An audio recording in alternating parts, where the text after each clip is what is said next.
Thank you for Patreon now for donating to the Patreon. Hey guys, Van Diesel back on the Cart Vanguard deck profile. So guys, enjoyed it, like, comment, subscribe, don't sorry. This time we are covering set 13, Dragon Empire, Griphogila! So, yeah, Griphogila has gotten its new form, and this is also a build that I think I forgot to do the deck profile on when it was like set 11 because I changed a little bit of the cards around. So yeah, now we're pretty much getting the updated version of this where the deck actually functions compared to its original set 9 variant, which I believe was the last time I uploaded this video. So yeah, let's go ahead and get this started, shall we, see what we got. And this is going to be probably the most energetic Griphogila video I give because by the end of them, when I get to break, I'm probably going to be tired because I probably would have said something along the same lines for every single fucking deck. So first up, we have our starter in Griphogila. Grade 0 boost, 5k shield, 6k base. You can only have up to a total of 5. So you can have a total of 5 ride cards in your ride deck. Make it of counting this card, 3 calamity cards, and an over trigger.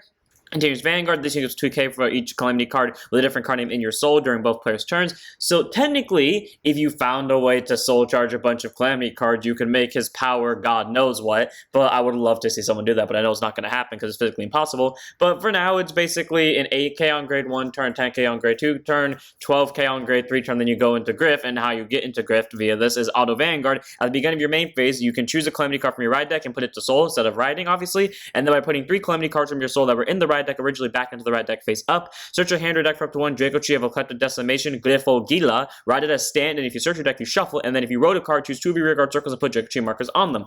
All around pretty solid because A is one of the few cards that can actually stack Griphogila markers on top of the Griphogila markers. Granted, in this deck, that doesn't matter, but still. And then on to mention that it's a free superior ride, and you don't have to discard for ride deck, meaning you can be really defensive in the early game, get that free superior ride with Griphogila into Griphogila, and get a bunch of markers off it. So all around, Griphogila is a very nice starter. It's pretty much required for a Griphogila deck, so obviously one of them in the ride deck. Then we have our Calamity cards. So these ones you can technically choose how you want to use them because they all have alternate arts, but I choose to use the ones that came out with Griphogila just because. First we have Start of the End, the grade 1/1. Play it by counterblasting 1. You have to 1 Calamity card from your deck and reveal it, put it in your hand, shuffle your deck. All of them share the same ability, so and none of them are in the main deck because honestly, counterblasting 1 to search an order is kind of a waste, especially when you can use that same counterblast to get a marker. So we have 1 Start of the End, 1 Omniscious Metamorphosis, same skill, and then obviously same skill, 1 copy of Looming Demise. Again, you can use their alt arts, and with how Griphogila works, you can put them into the soul in any order. I just like to go 1, 2, 3 just because I like it. I know some people that do 3, 2, 1. I know some people that just fucking do whatever's closer. But yeah, either way though, you can run any of these, or you can use any of their skill. You can send any of them to soul in any order for Griphogala's part, and I mean, if you did run on the main deck, you could use a skill, but it's not worth it because it's just like 1 deck then for a CB1, so take that as you will. And then we have our over trigger, our last card in the ride deck, as a 1-of, and that is Dragon Deity, King of Resurgence, Dragveda. Grade 0 boost, 50k shield, 5k power, over trigger, over trigger in your deck. Reveal it as a trigger, move that card, draw a card, choose one of your units, it gets plus 1 million for the turn. And if you have voted during draw check, activate its additional effect, which you can choose one of your vanguards and stand it. Now, in the more, how do I put this, pro-competitive version of this deck, there's a very specific card that by just me, like, I'm not going to name drop it, but you guys can kind of assume what it is if you've seen Griphogila competitive or, like, know what the best version of, quote-unquote, best version of Griphogila Dragon Empire is, then there's one specific card that gets a lot of benefit out of this over. It's not in this deck because I don't like using cards I can't use the full ability of, and I know for a damn fact if I put that in, I'm not going to use its full ability, so I'm not going to waste my time with that. But one of Dragveda, it's just nice because when you have a Vanguard with double crit, it's nice to have it restand, and then when that Vanguard also restands the board, that's just 6 swings and 2 of them have double crit on them. So yeah, one of Dragveda, very nice for pressure. Then we have our normal triggers. First up, we have 3 copies of Burning Flow Dragon, grade 0 boost, 15k shield, 4k power, critical trigger, auto rear at the end about it boosted. Put the soul, choose one of your units, it gives 2k for the turn. Cool. Free 2k. On occasions, like, okay, if you open a certain way, this deck will run into a soul problem relatively quickly, so that's what Burning Flow is here for, just in case you open very specifically. But, you know, if you don't, then you don't really need this, but it's nice to have just in case for the free 2k, and of course, the soul being the reason why it's here. Then we have 4 draws and Rushing Dragon, Steel Difolo, grade 0 boost, 5k shield, 5k base. It's just a free draw trigger, you know, it doesn't really have a skill, but it's nice to help increase the hand, especially because the whole point of this deck is to stall until you can activate Dragveda, which you do have to go through like 2 to 3 turns possibly, so being able to increase your hand is nice. And then we have 4 copies of Flare Veil Dragon, grade 0 boost, 5k shield, 4k base. Continues guard circle, if your opponent's vanguards are grade 3, I guess 5k shield, so cool. It's a 10k shield, which is nice to have, and again, it's a draw trick, so it helps increase hand. So we have a little bit of extra guarding power. We don't really need fronts because the deck's whole purpose is to like, okay, yeah, if it can push the opponent to game in the early stages, then it will, just because like it's relatively simple to do, but the fronts aren't really needed for that because you already have the crit pressure that you can give on the Vanguard and the rear guards thanks to this, and then obviously it's meant to increase the hand to, you know, stall until Drake Veda. So, I mean, the fronts aren't really needed at all because if you're going to win in the early game, it's probably going to win in the early game without them, but even though they have more shield, it's nice just to have the draws to help increase hand because overall they can get you more shield than the fronts can. Then we have our 4 heals in White Light Dragon Parasolas. Grades with boost 15k shield, 5k base. Standard heal is just a free non-effect heal. I don't really like the effect heals too much. I feel like they're too situational because their shield fluctuates between 10 to 25 and I rather have a consistent 15 than a fluctuating 10 to 25. But I mean, take that as you will. You can really run any non-effect heal you want. I just choose this one because, I don't know, he's cute. He's like a baby dragon sleeping. Also because I like Dynafola and because these two came out at the same time, might as well. Then we will move on to our normal units. First, we run 3 copies of Crimson Scale Sword, Maestro, Bernea. I completely, like, stopped my mind for a second and thought there was a comma here and then said Maestro, because Maestro is the name of one of my favorite things from Inazuma 11. So my mind, like, just crossed out this word for a second. Anyways, grade 1 boost, 5k shield, 8k base, auto rear guard. At the end of the battle, boosted. If any player's rear guard is retired this turn, by binding this unit face down, you get to draw a card. All around pretty solid because it can be retired by battle, it can be retired by effects, which is what this deck mainly does. Either way, as long as something was killed this turn, you can bind it to draw, which is nice because it helps recycle hand for its skill, and then worst case scenario, it's a card you can just call down as a booster and apply pressure with. So 3 of Bernea, very solid grade 1, it's nice to have. It increases hand for free, and again, it only needs to kill something that turn, so 3 of. Then we have 4 copies of Twin Strike of Duststorm Orlando. Grade 1 boost, 5k shield, 8k base, act soul. If your opponent's rear guard is retired this turn, counter boss 1 calls from soul to rear guard. I forgot if there's a way to, like, call out from, like, if there's a way to get this into soul in this deck, even though I literally just, like, played this deck a few weeks ago, but to be fair, that was a few weeks ago, and that was a lot of matches, so I don't really remember who does what. But either way, though, being able to call itself from soul is nice because if it ends up in there, you can get it right back. And then auto rear guard, oh yeah, that's how it gets into soul, its second ability. When your grade 3 or greater Vanguard attacks, by shoving it to soul, choose your Vanguard to get 5k for the turn. Cool. So Griphogila is already guaranteed a 23k base, you know, where normal Griphogila is, just because of Griphoseed's ability alone, making 2 markers off the bat. So being able to make the Vanguard at least a 28k base when it swings is pretty nice. Or, you know, if you're on Vartex, that's a 33k double crit swing. So for Orlando, all around pretty solid. Good grade 1 because it can call itself worst case scenario if you need to, but that's not typically your highest regard. Like if you have free CB, use it, but if you don't, then don't. And then, you know, being able to help increase soul to again mitigate the possible soul problem if you open right is nice to have as well. So for Orlando, very solid grade 1, adds numbers, calls itself, what's not to like about it. Then we have 4 copies of Dragon Tree Rex Draco Pactel. Grade 1 boost, 5k shield, 8k base. Auto when placed on rear guard circle. Counter boss 1, choose one of your rear guards with any Dragon Tree markers on and put a Dragon Tree marker on it. This is where all of your CB goes. If you have any free CB and you have access to this, you use it. In fact, no, sorry, let me phrase that. I said any free CB. If you have any CB at all, you play this and you use its skill. But cool. Free Draco Tree marker on any circle that doesn't already have one, so you can't combine it with Griphogila, but still. And then auto rear guard once per turn. When your opponent's rear guard is retired during your main phase by soul blasting 1, check the top 5, show it to 1 grade 1 unit card from among them, call it to rear guard and shuffle your deck. Okay, downsides, or grade 1 or less unit card. Downsides, it has to specifically call a grade 1 or less. Upsides, it can call itself. Other upsides, this is not an on place from hand ability, it's just an on place from anywhere. So cool, CB1, get a marker, kill something with something else, Soul Blast 1, top 5, get another copy of this, create another marker. All around, Draco Patel is a pretty solid grade 1, it allows for marker spam, and if you open up right and then your top 5 search gives you what you need and you have enough CB, you can pretty much get markers. I know I listed like 3 prerequisites, but that honestly comes around pretty easily with this deck unless your opponent damage starves you. So 4 of Draco Patel, very solid grade 1, nice to have, it's just good. Then we have 4 copies of Spark Rejector Dragon. Grade 1 boost, 0 6k base, can change Sentinel, you have to force it in deck, also put on guard circle, choose one of your units, it cannot be hit till the battle, and if your hand is 2 or more cards, choose a card from your hand's card. A standard PG, not supposed about it, basically that means if this and only one other card is in your hand when you place it on guard circle, you don't have to discard one, which is great, because that means you can be aggressive as you want in the early game, which typically just means second you get to Griff, spawn down an entire board and pray for the best, but then when your opponent counterattacks you from that, you can throw down the PG and you're fine. Really, though, with the way Griff plays, unless your opponent got to grade 3 first and they hit you as hard as physically possible and you barely survived, typically that PG ability ain't going to come in handy until, like, the turn before you go to the over. So, I mean, take that as you will, but it's still nice to have. So, for Spark Rejector, you can make it Twin Buckler because they have the same skill, but I prefer Spark Rejector because it came out closer to the time of Griphogila. Then we have our grade 2s. First, we'll run 2 copies of Wilderness Dragon. Grade 2 is F5, shield 10k base, auto when placed on the rear guard circle. If you have 3 or more Draco Tree markers on your rear guards, circles, Soul Blast 1, choose one opponent's rear guards, and then call them as it and kill it. This is where your soul problem comes in.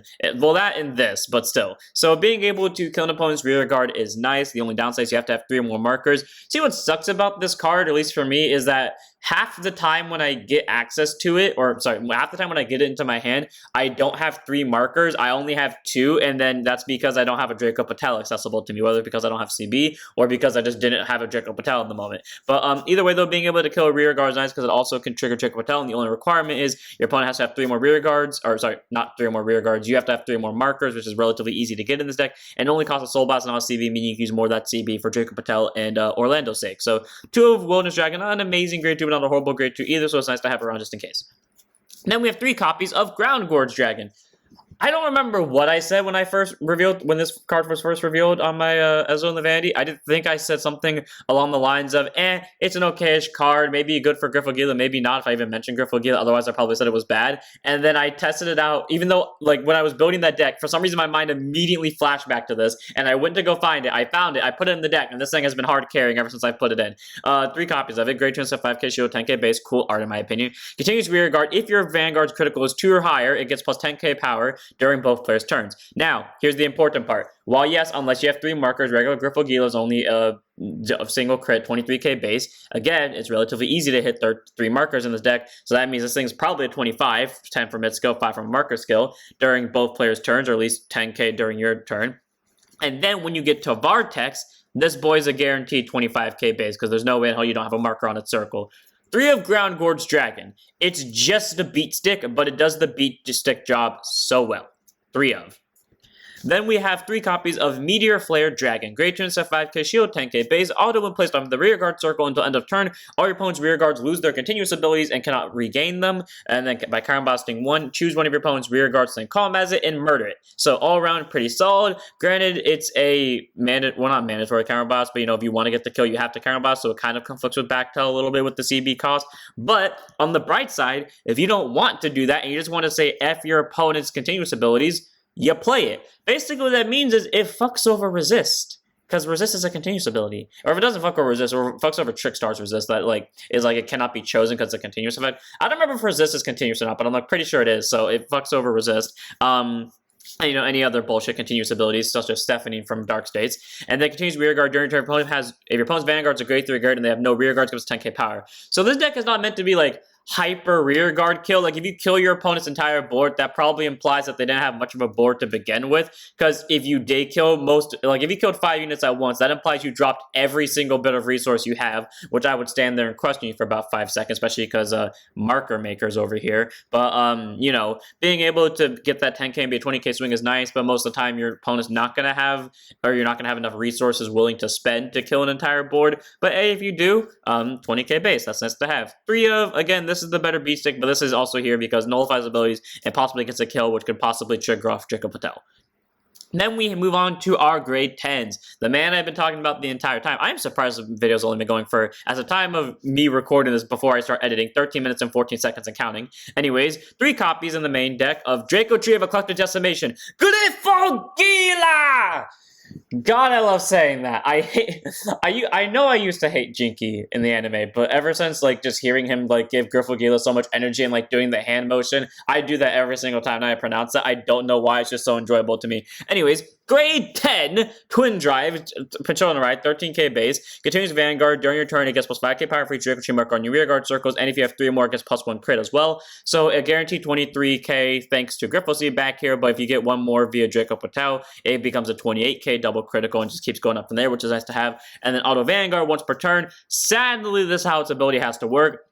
When it attacks a Vanguard, choose a face-up Calamity card from the ride deck and remove it. If you do not remove a card, choose an over trigger from your ride deck instead, reveal it, and then activate all of its trigger effects and additional effects, remove it from the game, stand all your rearguard trigger markers on them. So, all around pretty solid, because it can be a board restand. It activates the over trigger, which inherently stands itself, which is great. So you have 2 swings with double critical, and someone's getting a million.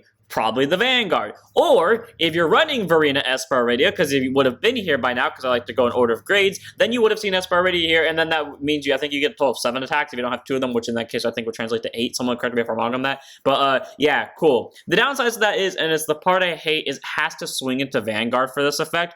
And it sucks for that, because that means you can't like damage starve your opponent, and with a deck that, you know, wants to stall out to a certain point, it kind of sucks that you can't damage starve, but it is what it is. It's not a horrible skill though, because again, board restand, extra crit pressure is nice to have, and if you get that 3 markers out and you went first, you're going to have double crit pressure for the entire game, so that's nice to have. And then we run 4 copies of Griphogila's evolved version, which I hate, and that is Supreme Dragon Tree of Annihilation, Griphogila Voltexony. So, grade 11, Twin Drive, 18k base, 1 critical base. Auto this unit is placed by riding from anything. Put a Griffo Eschatologia Logi token into the order zone. I'm not going to try to pronounce that again until I get to its actual card. And then into your order zone. And then continuous Vanguard. During turn, it gets plus 10k and a crit. So, we went from having a requirement to this to having just straight up, as long as it exists on the Vanguard circle, it gets 10k and a crit. Cool. Fuck it. Logic was thrown out the window 5 seconds after this card was revealed. Continuous Vanguard, if you have total number of Hydro Gum and Jigsaw markers on your board is 10 or more, it gets plus 10k power. Or Rear Guard specifically, not board, because then it would count itself. It gets plus 10k power, active on both players' turns. So 28k base during your opponent's turn, and 38k base with double crit during your turn. Now, an important thing to note in this is that there is a way for this deck to, you know, pretty much turn out a bunch of markers. That is, you know, play the Blitz order and then play this at max copies to try to get as much markers and Hydro Gum units on Rearguard as possible. And the reason why and also play like the Mask of Hurjagar Maker when it eventually comes out. The reason why I'm not doing that is because I wanted my Griphogila decks to feel like unique from each other, because I played the Brandgate one, which I'm happy it finally worked, but the thing was, it just felt like Omni Grizio, where it felt like its only focus was doing the one thing, and that was it. And yeah, like, that's the point of the deck, but it felt like too focused, because then at that point I realized that if I copy that recipe over to each deck, then every deck is running the Blitz order, every deck is running Griphogila at some amount, every deck's running this thing at some amount, every deck is running the Mask of Hydro Gum Maker, every deck is running the Mask of Hydro Gum, and everyone's running their respective grade 1. That's 6 cards, and obviously a PG. That's 7 cards. If you run all of those at 4s, which you're not going to, but if you ran all of those at 4s, that is 28 cards. That is the exact same in the main deck. I don't want my decks to be that similar to each other. So they can stay the same theme and how, like, they win the game. That's fine, but I don't want them to, like, you know, basically be copy and paste and then it's boring to play. Which is why, like, the Brandgate one is my favorite to play, because it's different from all the rest and it actually focuses on getting that marker out. And it is still possible to get this effect off in this deck. It's just harder because it's not meant to, but there is a way to do it. Anyways, and then other abilities, Auto Vanguard, once per turn, the exact same skill word for word as this boy. When it swings, remove a Calamity card from the ride deck, and then if you do not remove a card, reveal a trigger from your, well, it's any trigger actually from the ride deck, not just specifically the over trigger. Activate all of its trigger effects and additional effects, remove it, stand all your rear guards on the rear guard, circle protection mark on them. All around pretty solid. It's nice for defensive value because it's an 18k base and possibly a 28k base as well. And again, because it's always going to be a 28k double crit, it's nice for pressure. And if you possibly get to that number, it's going to do well. But I mean, if you fight against any deck that has rear guard kill, or like if you put anything valuable in the front row, they're probably going to murder it. So take that as you will, though. Vortex is a very nice thing for pressure, though. It hits numbers, it hits pressure, and it can do the restand skills, and it doesn't just pick the over trigger. So if your opponent somehow survives the over, you can at least use this effect thanks to Griphogila, and you'll see what I mean by that when we hit Griphogila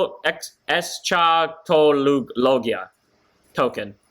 So, it's a grade 11 set order with a really cool image of Vartex in the background. Basically, I don't know what the fuck this is. It represents a Griffo, I'm not going to bother saying that word, token, and cannot be put into the main deck. Auto order zone at the beginning of your main phase. Sir, you may search your deck for one trigger unit, put it back into your ride deck face up, and then shuffle the deck. If you put a card, choose a Hydro Gum unit from your drop zone, and you may call it to rear guard. Cool. So, you know, the turn you get this, you can use its effect to remove, I don't know. Typically, I go for draw triggers because I don't want to deck myself out by doing this. And then you get to call Patel back for marker making, or possibly a Soul Blast and or discard a Griphogila. And then its other effect is Act Order Zone, hard once per turn. But if you ride Vortex twice because it gets 1 per, then that means you can just use this ability twice. Ditch any Griphogila named card from your hand, so again, Vartex or this one. In order to draw a card, choose a rear guard circle, regardless if it has a marker on or not, and put a marker onto it, so you get 2 markers on one circle, which is nice. And then by putting the top card of your deck into your damage zone face down, you pick a face-up Calamity card in your ride deck, and you're removed from the game. So it makes Griphogila 1 turn faster. That's cool. My only thing is, if you are playing against a rush deck, and they can hit numbers over into your 18s, even if they're just 5k pokes, they will kill you by taking 1 damage. Because 1 damage puts you in a lot of death range, unless you're like at 2. But, either way, though, it's a nice card. It can remove Calamity. Cards are nice, so it speeds up Griphogila's main gimmick. It can make markers. It can make a draw without having to take a damage. You just have to discard a Griphogila. And then again, you can get a Hydra Gun from your drop zone, so you can combo that the following turn, because both Griphogilas are Hydra Gums. So, you know, next turn, after you've played this ability, you can use this effect to get back that Griphogila if your opponent nuked your board. So all around, pretty solid. It's a good order. You really only need one of them, but hell, if you manage to ride Vortex twice, you can go for it and just run as a max copy, so take that as you will. And then we have 5 Dracochi markers. You know, you make these via stuff like Griffo Seed and Bactel, and if you ran it, the Blitz Order Fire of Erosions, I think is what it's called. Anyways, during your turn, if you have Vanguard Dracochi or Mask Kezin's card name, all your units on the circle get plus 5,000 power. Very easy to do. It's nice numbers. They don't really do much for your deck in terms of numbers, unless like you're stacking multiple on the same circle via this thing, but still it's nice to have. So 5 of Dracochi markers. But typically you might need 10, because who knows. And without further ado, I'm guessing one here. I hope you guys enjoyed. All around, this deck is fun to play. It's not my favorite out of the set 13 ones. I think I made it clear that Brankia was my favorite, and then I think Keter's like a close second. I think it was Keter that was the close second one. I don't remember which one was the close second. But either way, though, it gets rear guard retires consistently, which is nice. It has a really good beat stick for some arbitrary reason, and I mean, you know, we get restand, we get numbers, we get just everything pretty much. So take that as you will. I hope you guys, I'm going to send one here though, so I hope you guys enjoy. Don't forget to like, comment, subscribe, join, follow Twitch. I'll see you all next one. Don't forget to stand up your Vanguards.